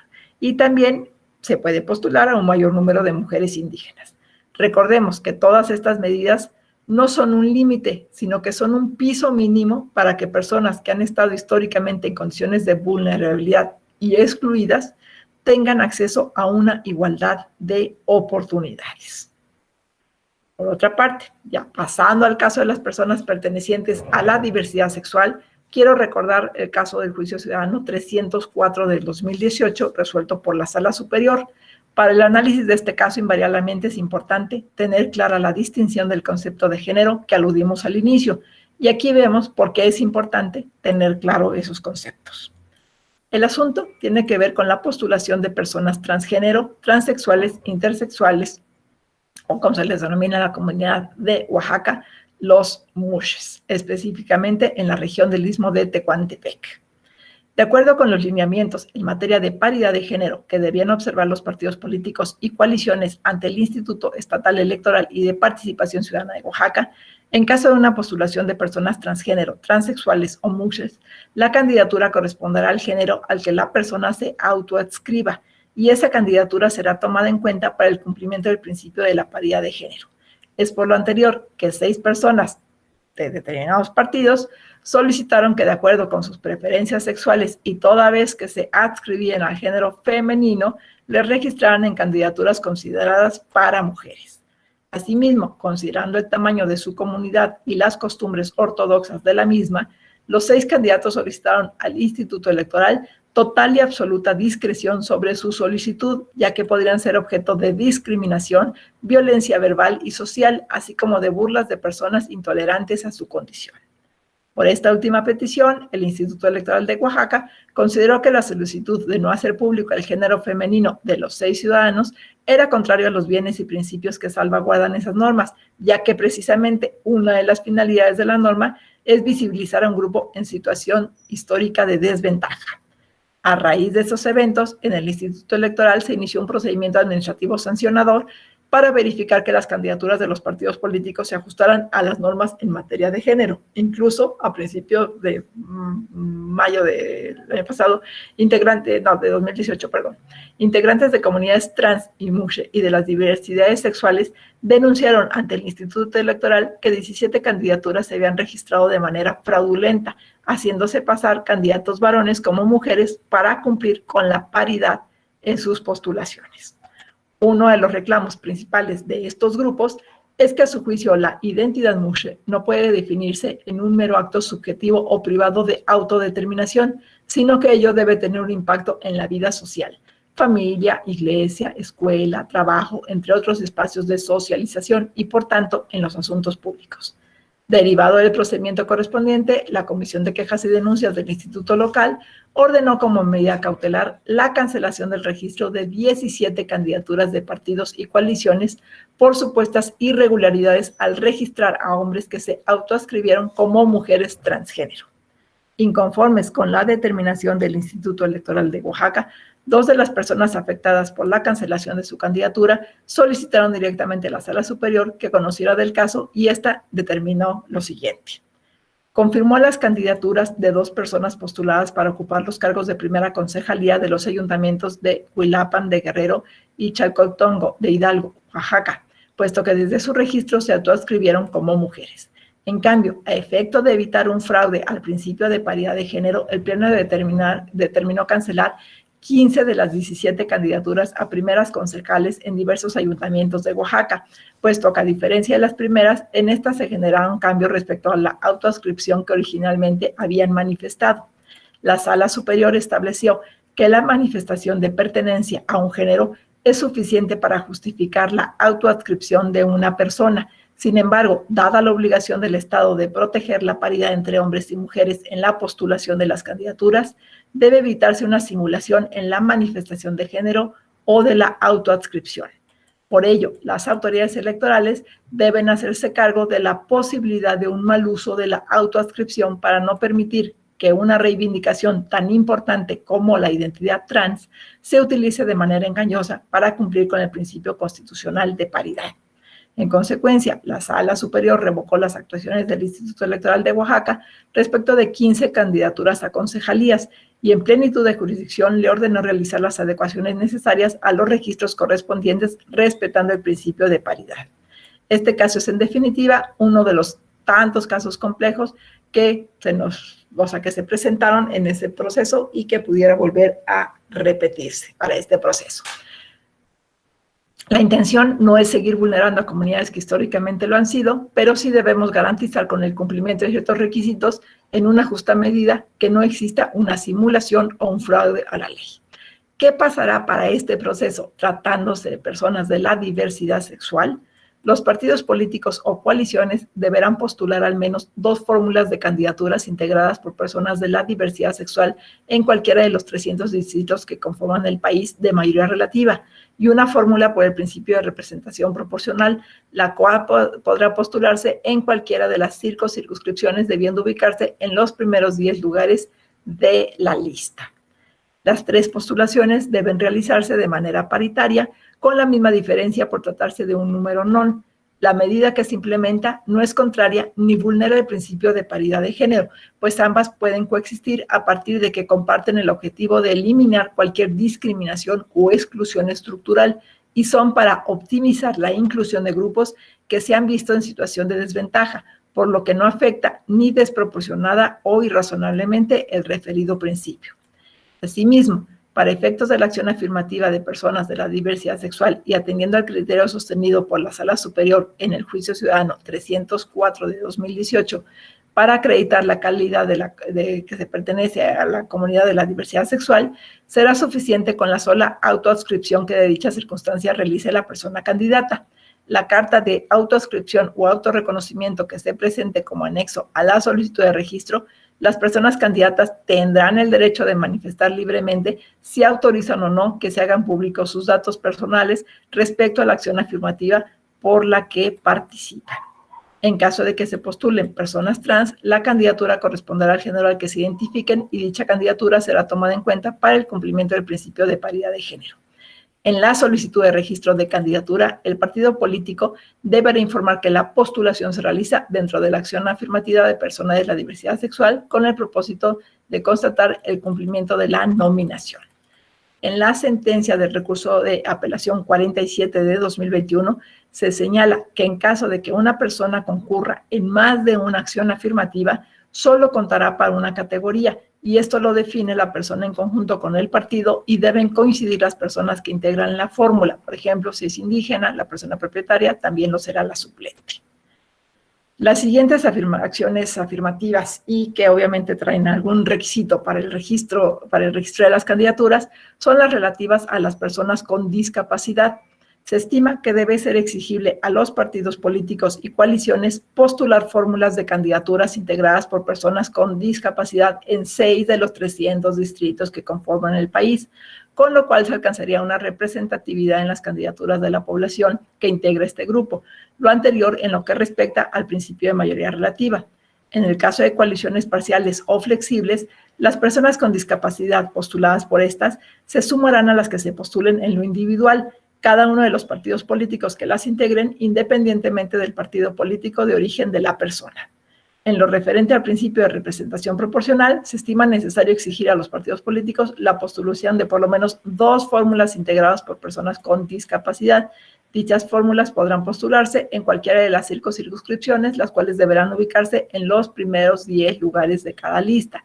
Para dar cuenta fehaciente de la discapacidad, se deberá acompañar certificación médica expedida por una institución de salud pública o privada que determine la existencia de la discapacidad, de qué tipo es y que es de carácter permanente. Es decir, este es otro requisito más para el registro. También quiero referirme a las acciones afirmativas para personas afromexicanas. Es también necesario exigir a los partidos políticos y coaliciones un piso mínimo que permita expandir los derechos de las 2.9 millones de personas que se encuentren dentro de este grupo. Por ello, deberán postular al menos 3 fórmulas de candidaturas integradas por personas afromexicanas en cualquiera de los 300 distritos electorales de mayoría relativa y una fórmula por el principio de representación proporcional, la cual podrá postularse en cualquiera de las circunscripciones, debiendo ubicarse en los primeros 10 lugares de la lista. Es importante mencionar que las 4 postulaciones deben realizarse de manera paritaria para ambos géneros. Ya para finalizar, uno de los rubros también que se nos presentará con un gran desafío para este proceso y que no quiero dejar pasar es obviamente la participación en la vida política del país de personas mexicanas que residen en el extranjero. Recientemente, la Sala Superior, en la sentencia del recurso de apelación 29 de 2021, ordenó al INE que diseñe e implemente acciones afirmativas para personas mexicanas residentes en el extranjero para el presente proceso electoral, para que participen en las listas de representación proporcional de cada una de las circunscripciones plurinominales, cumpliendo con el principio de paridad. Derivado de esta sentencia, el Instituto emitió los criterios correspondientes ante la necesidad de que las personas residentes en el extranjero cuenten con representación legislativa. Por tal motivo, se establece lo siguiente para este proceso electoral: el número de candidaturas y circunscripciones por las que participarían, así como el lugar en que deben ocupar en la lista. En ese sentido, para asegurar la inclusión de la comunidad mexicana migrante y residente en el extranjero en la Cámara de Diputadas y Diputados, se debe aplicar una acción afirmativa en la postulación de diputaciones por el principio de representación proporcional, tal como lo sostuvo la Sala Superior, contemplada en los primeros 10 lugares de cada una de las circunscripciones. Esto quiere decir que las personas mexicanas, migrantes y residentes en el extranjero podrán participar en el actual proceso con la postulación de 5 candidaturas, una por circunscripción dentro de los 10 primeros lugares de cada una de las listas de representación proporcional, cumpliendo con el principio de paridad. De las 5 personas postuladas, 3 deberán ser de distinto género y las fórmulas deberán sujetarse a lo establecido en el Acuerdo 572 de 2020, relativo a la posibilidad de una integración mixta, únicamente cuando la persona propietaria sea hombre y la suplente mujer. Es importante precisar que en la jornada electoral del próximo 6 de junio, las y los mexicanos residentes en el extranjero no participarán en el proceso de elección de estas diputaciones federales porque la Ley General de Instituciones y Procedimientos Electorales prevé en el artículo 329 que las ciudadanas y los ciudadanos que residan en el extranjero solo podrán ejercer su derecho al voto para los puestos de elección popular de la presidencia de los Estados Unidos mexicanos, Senado de la República, de tal forma que las 5 candidaturas de mexicanos migrantes serán de diputaciones federales, en su caso serán electas por el voto de las y los ciudadanos mexicanos residentes en territorio nacional. Asimismo, el INE establece que para este proceso electoral, ciudadanas y ciudadanos mexicanos residentes en el extranjero podrán participar en las siguientes elecciones: para la gubernatura de Baja California Sur, Chihuahua, Colima, Guerrero, Michoacán, Nayarit, Querétaro, San Luis Potosí o Zacatecas, por la Diputación Migrante de la Ciudad de México y por Diputación de Representación Proporcional de Jalisco. Las formas en que las y los candidatos pueden cumplir con la vinculación con su estado de origen y la comunidad migrante, porque obviamente aquí nuevamente son requisitos para si se quiere ser candidato bajo este principio. Al no poder acreditarse la residencia efectiva en la entidad federativa en la que se aspira a ser candidata o candidato, la Sala Superior se ha pronunciado en varias ocasiones que este requisito consiste en que exista una relación entre la persona representante con la comunidad, por lo que para estos casos habrá que comprobar el vínculo de la siguiente forma: acta de nacimiento, vínculo con la comunidad migrante, por ejemplo, credencial para votar desde el extranjero, inscripción en la lista nominal de electores residentes en el extranjero, membresía activa en organizaciones de migrantes o que han impulsado o promovido la defensa de los derechos de los migrantes, o haber realizado acciones de promoción de actividades comunitarias o culturales entre la comunidad migrante. Cualquier otra documental que pudiera resultar idónea para acreditar el vínculo sujeta a valoración de esta autoridad. Obviamente, si una persona ciudadana mexicana obtuvo la credencial para votar desde el extranjero o está inscrita en la lista nominal de electores residentes en el extranjero, con ello se acredita que reside en el exterior y que por lo tanto puede ser registrada como candidata dentro de la acción afirmativa a favor de las personas migrantes.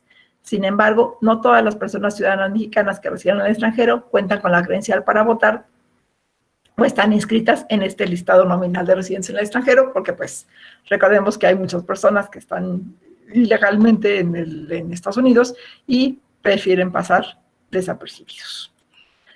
Esta variedad de acciones afirmativas que definitivamente responden a la diversidad de la población que hay en nuestra nación nos obliga a juzgadoras y juzgadores a estar muy alertas en cada caso. En otras palabras, habemos de estar muy pendientes de las reglas, de los criterios que van surgiendo en cada caso que se presente y sobre todo tener muy presentes las nociones que les mencioné y que están incidiendo en la construcción de todas estas nuevas reglas y requisitos para que la ciudadanía acceda a los cargos de elección popular. O sea, ¿por qué quise tratar así la ponencia? Porque de alguna forma, o sea, por un lado están aquellos requisitos previstos en la normativa, digamos, en las leyes electorales, ¿no? En las constituciones también. Pero por otro lado están todas esta serie de requisitos que se han puesto, ya sea a través de sentencias o incluso en los acuerdos del Instituto Nacional Electoral o de los acuerdos emitidos por los institutos locales. Y es por eso que de esta manera me parecía completo hablar de todo este conjunto de reglas que existen. Incluso, por ejemplo, recordemos que hay reglas que ni siquiera están muchas veces en la materia electoral, como el caso de los ministros de culto religioso, que están en la ley de asociaciones religiosas, esta prohibición de esta obligación de separarse 5 años del cargo, ¿no? Entonces, es por eso que esta fue la forma en la que pretendía abordar esta sentencia, para que a través de todas estas acciones afirmativas que les di a conocer, viéramos qué requisitos especiales, además de los generales, se deben de cumplir para la obtención de la candidatura y el consiguiente registro. Muchísimas gracias y agradezco mucho su tiempo y su atención. Y estoy a sus órdenes. Muchas gracias, magistrada, por su tan clara y completa exposición. Y en efecto, este último punto que menciona pues es fundamental, ¿no? El hecho de que las leyes pues no se agotan en sus textos, en su literalidad, sino que no solamente además la jurisprudencia va dándole contenido y forma a estos requisitos, sino destacadamente, como usted lo mencionó, también otras legislaciones diversas, en este caso de la ley de asociaciones de culto religioso, pues es una de ellas, pero también los acuerdos y los lineamientos de los propios órganos electorales, con lo cual tenemos un floreciente mundo de fuentes normativas. De fuentes, sí. ¿No? Y ahí la complejidad es mayor, y creo que la exposición nos lo dio de manera muy completa, me parece, ¿no? Pues es momento, si nos permiten, magistrada, de algunas preguntas o intervenciones que tuvieran nuestros asistentes. Claro No que sé sí, si Pancho, nada más, si me permiten encender la luz un momentito. Sí, claro que sí. No sé si a alguien le gustaría hacer alguna pregunta, algún cuestionamiento, alguna duda que haya surgido de la exposición de la magistrada. Es el momento de pedir la palabra. En el chat hay una pregunta que formula Adriana Hernández. La voy a hacer con mucho gusto. Dice, en el tema de la residencia, ¿puede comentarnos en qué momento se puede impugnar? Yo, como les comenté al principio, estos requisitos de elegibilidad siempre se pueden impugnar en dos momentos. Al momento justamente de que vas a registrar, pero al momento también de que, de posterior a la elección. O sea, recordemos el caso de Zacatecas, por ejemplo, de Amalia García, que a ella se lo impugnan posterior a la elección. Recordemos también el caso de nuestro actual presidente López Obrador, cuando también le impugnan el requisito de residencia, cuando fue jefe en la Ciudad de México, jefe de gobierno en la Ciudad de México, se lo impugna, o sea, se puede impugnar en dos momentos: al momento del registro o al momento de posterior a la elección. Gracias, magistrada. Alberto Isaac, bueno, también la leo porque la escribió en el chat. Dice, en su opinión, ¿qué tanto han permeado las perspectivas de género interseccional y la de interculturalidad en las autoridades locales, tanto jurisdiccionales como administrativas? Yo la verdad creo que muchísimo.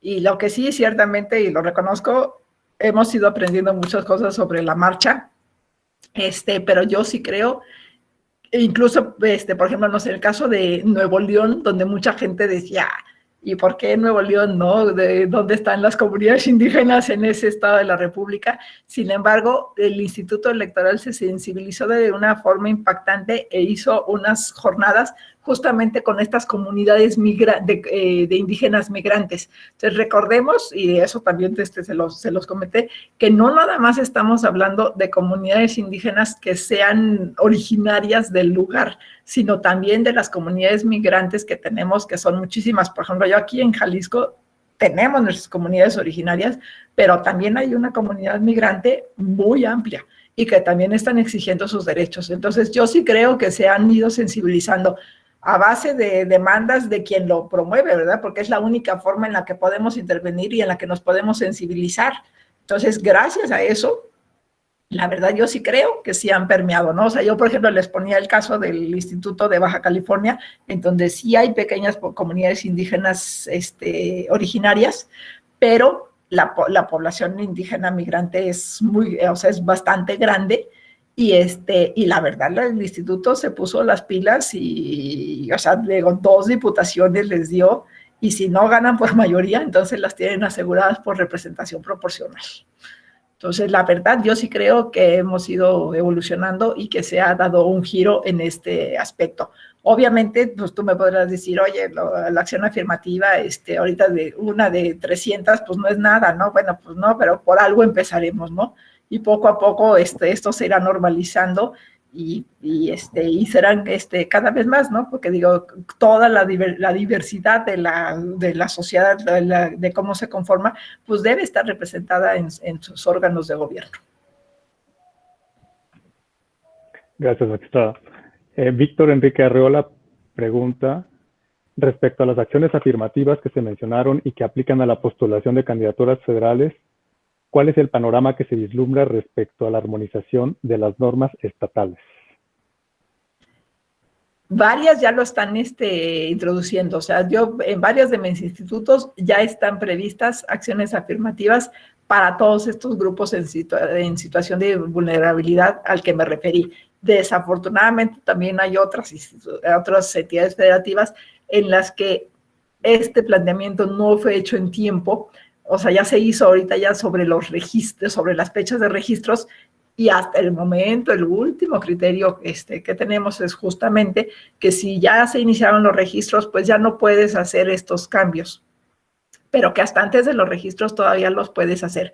Y sí hay varias entidades federativas que están haciendo estos cambios y están haciendo están haciendo acuerdos en los que ya están incluyendo a todos estos grupos de la diversidad, e incluso, por ejemplo, hay otros en los que incluyen a jóvenes, hay otros que incluyen a personas mayores, o lo que yo les decía, por ejemplo, hay algunos institutos, por ejemplo, que en los casos de los bloques de competitividad ya no nada más están quedando en la votación, sino están introduciendo el criterio de la importancia económica y social y poblacional del municipio o del distrito para el cual se va a contender, para que no sea nada únicamente el caso de que, ok, sí, te postulé en un distrito ganador, ¿verdad? Pero es de este tamaño. En cambio, en el otro, pues sí lo perdí, tal vez, seguramente, sí lo perdí, pero es un municipio con mucho mayor importancia social. Y con esto no quiero decir, porque no quiero que se malentienda, que yo diga que haya municipios que tienen menor importancia o no, pero es cierto que hay municipios que tienen una mayor capacidad económica, que reciben mayor recursos, y pues ahí también merecen estar postuladas todas estas personas, ¿no?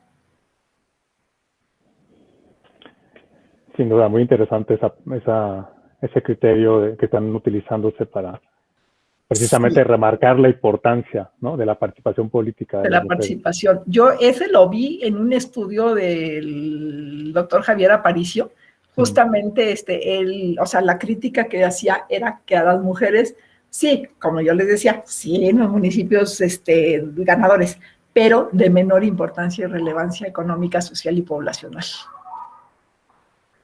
Y nosotros vivimos en la Sala Regional Guadalajara el proceso pasado. Desafortunadamente, pues ya no se impugnó en tiempo y ya no se pudo hacer gran cosa. Pero sí, o sea, por ejemplo, para Mexicali y para Tijuana eran 2 hombres y para los otros 3 eran mujeres, ¿verdad? El Rosarito, Tecate y Ensenada. O sea, y todavía decían, ay, pues es que les tocaron 3, ¿no? Y no 2, pues sí, ¿verdad? Pero no te tocó ninguno de los que realmente tienen esa relevancia, que querramos o no, pues eso es lo que sucede, ¿no? La verdad. Claro. Bueno, les recuerdo que pueden participar, es decir, puedo darles la palabra si gustan, para que no monopolice yo las preguntas, pero bueno, como ustedes lo indiquen. Adriana Hernández pregunta, ¿qué opina de los registros para contender en una misma elección bajo el principio de representación proporcional y mayoría relativa? Pues lo que pasa es que recordemos que hay muchos sistemas ahora ya de representación proporcional en la que justamente están estas mejores perdedores, y entonces por eso es que se registran en estas listas. O sea, de alguna manera, o sea, para que puedas entrar en esta lista de representación proporcional, o sea, tienes no ganaste en la mayoría, pero obtuviste un buen porcentaje, entonces tienes derecho a estar en esta lista de representación proporcional. Gracias. Alan Vadillo pregunta, me confundió un poco en cuanto a la ponderación que se realiza en la integración de fórmulas. Por ejemplo, una mujer afroamericana, migrante, ¿bajo qué postulación, lo estoy leyendo textual, bajo qué postulación se contempla? La postulación que esa persona junto con su partido decida, pero solamente va a contar para una categoría. Eso es, o sea, la importancia del criterio es que solamente cuenta para una categoría y es la que la persona junto con su partido decida. Que es otra cuestión súper interesante, ¿no? Precisamente la interseccionalidad. Interseccionalidad, no, sí, completamente.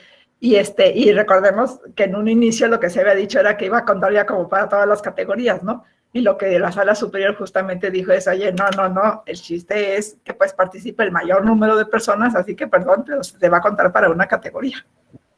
Tú, o sea, la persona postulada junto con su partido decidirá para cuál, pero en una sola categoría, para que en la otra categoría, pues busques otra gente que pueda reunir estas características.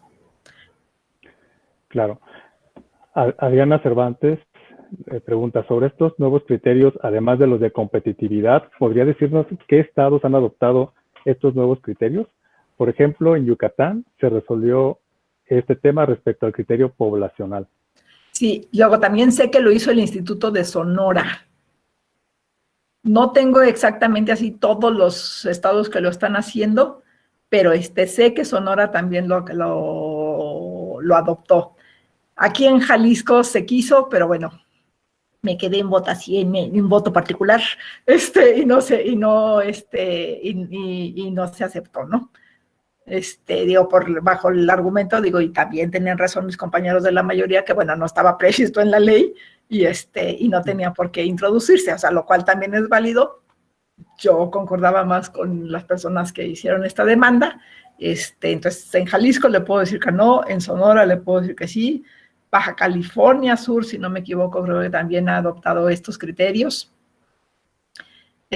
Baja California también lo tenía, porque en el proceso pasado habíamos ordenado algo similar, o sea, que no lo podían hacer para el proceso pasado, dado que ya estaba en la etapa de registros, pero que lo tenían que implementar para este proceso. Muy bien. ¿Alguna otra pregunta? ¿Algún comentario? Si no, yo voy a ocupar el espacio para hacer una pregunta extra, pero es una opinión que tiene que ver con esto último, ¿no?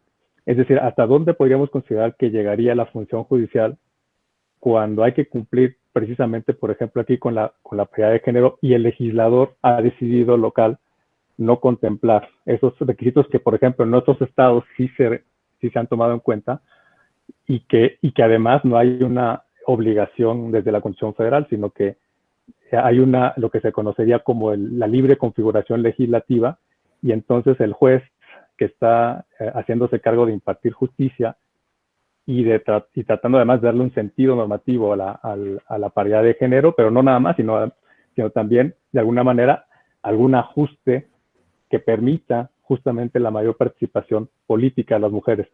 Deberíamos ahí considerar límites a la actividad judicial. No quisiera llamarle activismo porque creo que no estaríamos en un supuesto ahí, eso es una opinión personal, pero ¿hasta dónde podríamos decir que conceptualmente llega la función judicial en un aspecto que tiene que ver con esto? No, pues justamente es lo que yo te comentaba, Poncho, o sea, digamos, yo no comparto el criterio de mis compañeros, pero es válido lo que ellos dijeron.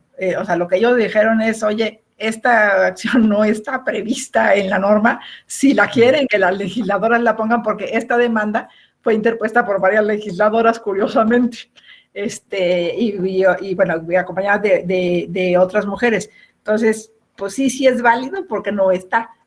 Que yo en lo personal no lo comparto, y para mí era algo que desde esta lectura que hice del texto del doctor Javier Aparicio, que yo les comento, era una inquietud, y de hecho, por ejemplo, esa sentencia de Baja California que yo les comentaba, que para el proceso electoral pasado les dijimos que podían tomar en cuenta también esa parte, fue justamente para decir, oye, para este próximo proceso puedes, o sea, bueno, que ya es ya no fue el próximo como cuando se lo dijimos en 2018, este era el próximo.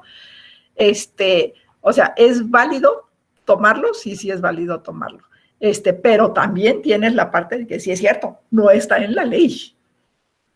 Y entonces, o sea, y como te digo, o sea, yo no compartía su criterio y por eso me quedé en voto particular, pero el criterio, pero tenían razón, pues, o sea, no estaba en la ley. Entonces, o sea, ¿de dónde? O sea, ¿por qué por qué se iba a sacar ese criterio, no? Pero a mí me parece novedoso y ojalá pronto se incorpore en la legislación, la verdad. Sí, dice Adriana Cervantes que la paridad es un piso y no un techo, ¿no? Sí, yo coincido con Adriana. Y además nos dice, las políticas feministas hemos impugnado lineamientos de los OPLES porque se niegan a seguir implementando acciones afirmativas de este tipo para no poner a las mujeres en espacios competitivos. No, y bueno, obviamente las demandas son importantísimas y es lo que nos da la posibilidad de intervenir, ¿verdad? Porque digo, de oficio, pues no podemos hacerlo, y es la posibilidad que te da y que te da de estudiarlo, ¿no? Y bueno, y ahí sí, ya cada quien, yo creo que son asuntos en los que cada quien refleja, digamos, su sentir, ¿no? O sea, digo, yo en este asunto que les digo de Jalisco, pues yo me quedé en voto particular y bueno, lo sostuve, ¿no? Y y bueno, pues ni modo, ¿verdad? O sea, no siempre se gana.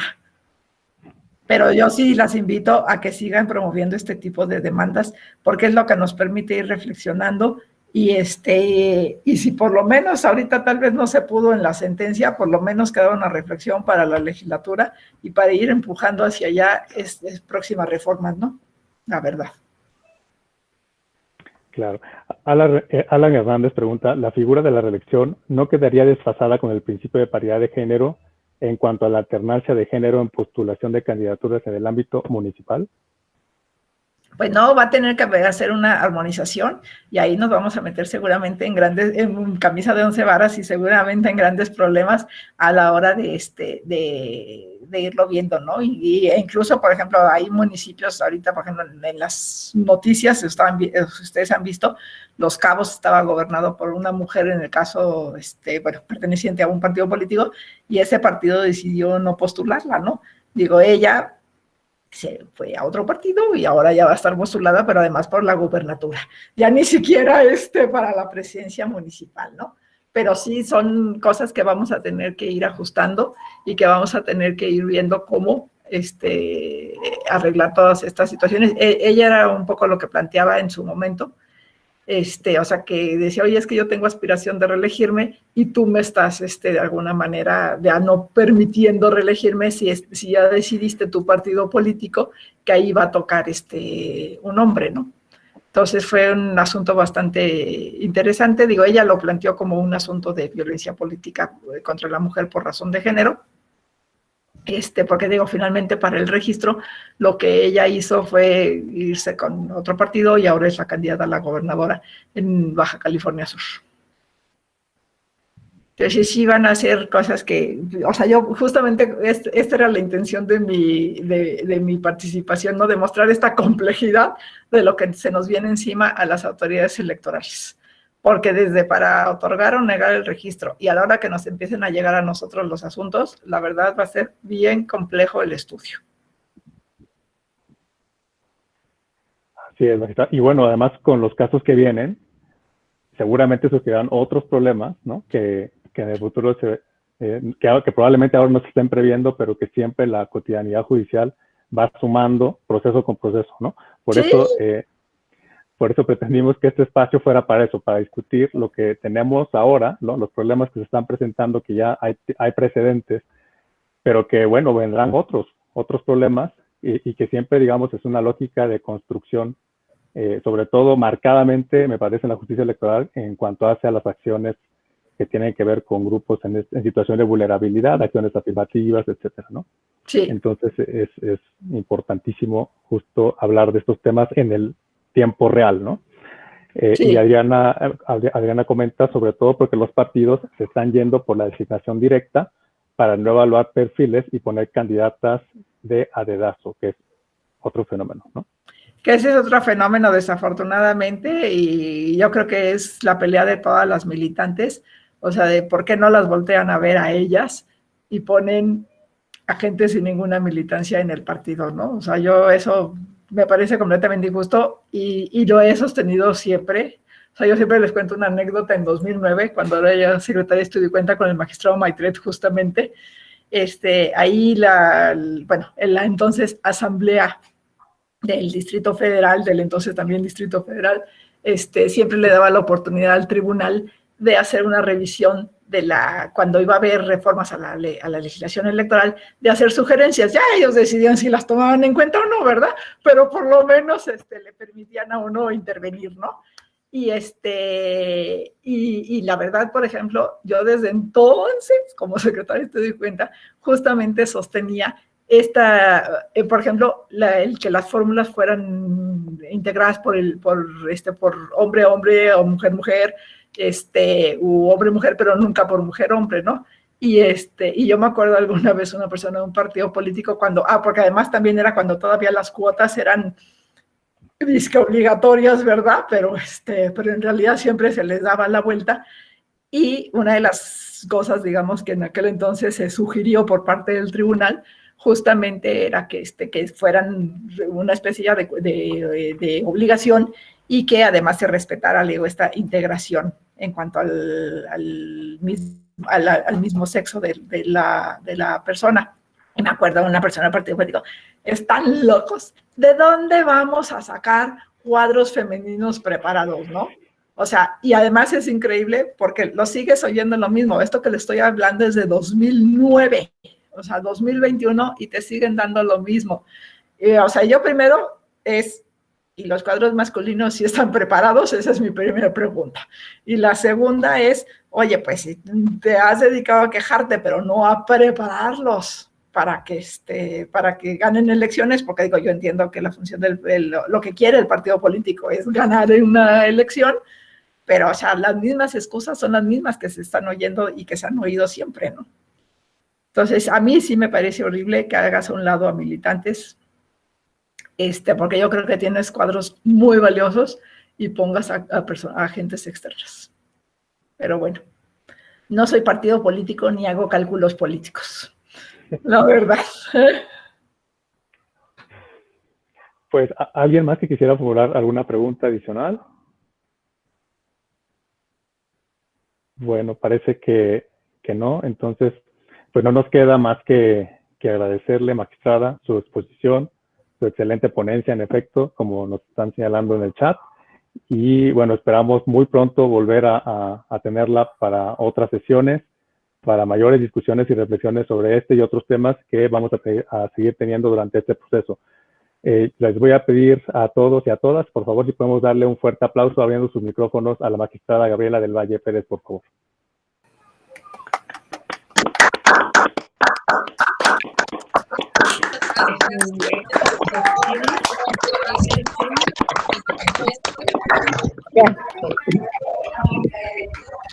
Muchísimas gracias, Poncho, de verdad, la agradecida soy yo a ustedes por haberme dado su tiempecito en esta tarde de martes y a ustedes por haberme invitado, Poncho, de verdad, muchísimas gracias. Y me están pidiendo por ahí la presentación, ¿te parece que se las envíe yo a ustedes y a través de ustedes, mi Poncho, podrías tú, sí? Con todo gusto. Con todo gusto, por favor. Cuenten con ella, les las pasamos a sus correos. Muchas gracias. Bueno, pues muchísimas gracias y de verdad nuevamente gracias por la invitación y gracias a todas y todos ustedes por estar conmigo esta tarde de martes. Muchas gracias, magistrada. Gracias. Gracias a todos. Buenas tardes a todos y a todas. Dios.